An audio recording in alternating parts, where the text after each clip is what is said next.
শালার বড় অসুখের কথা শুনে দ্বিতীয় বিয়ে করলাম, অমনি শালা বড় বড় অসুখ সারিয়ে গেল। এরা যে কি জিনিস আমি কিছুই বুঝলাম না।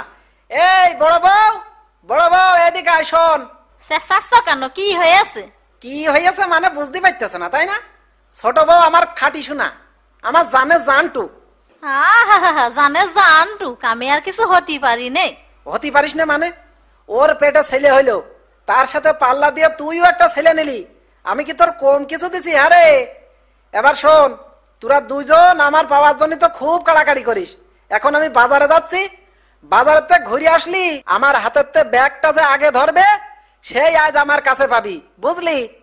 এবার আমার বাজার করার ব্যাগটা নিয়ে আয়। শালার গত 8 দিন 20 টাকা লস খাইছি। আব্বা, আমি তোমার সাথে বাজারে যাব। তুমি বাজারে গিয়ে 10 টাকা লস খেয়েছো, আমিও তো বাজারে গিয়ে 10 টাকা লস খাবো। এই লস খাবি মানে? লস তো দণ্ড। আব্বা, তাহলে আমি 5 টাকার দণ্ড খাবো। এই ছেলে পুলে মানুষ বাজারে জাতি নেই, বুঝেছিস? আমি তোদের দুজনের জন্য কিছু কিনে আনবা নে, কেমন? থাক, খবরদার কান্দা কান্দি করবি নে। চলে গেলাম। আমার ঘরে এসো। না না, তুমি আমার ঘরে এসো।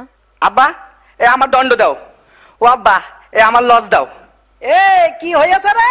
এত চেঁচামেচি কিসের? ও মাসি, তুমি এখন আসতিছো আর আমরা এতক্ষণ কাঁধ ধরে টানাটানি করছি। ও তাহলে এটা চোর। তাহলে এবার ওর চুরি করা স্বাদ মিটিয়ে দিই। কিরে, তুই আর কোনোদিন পরের বাড়ি চুরি করবি? বল বল হারামজাদা।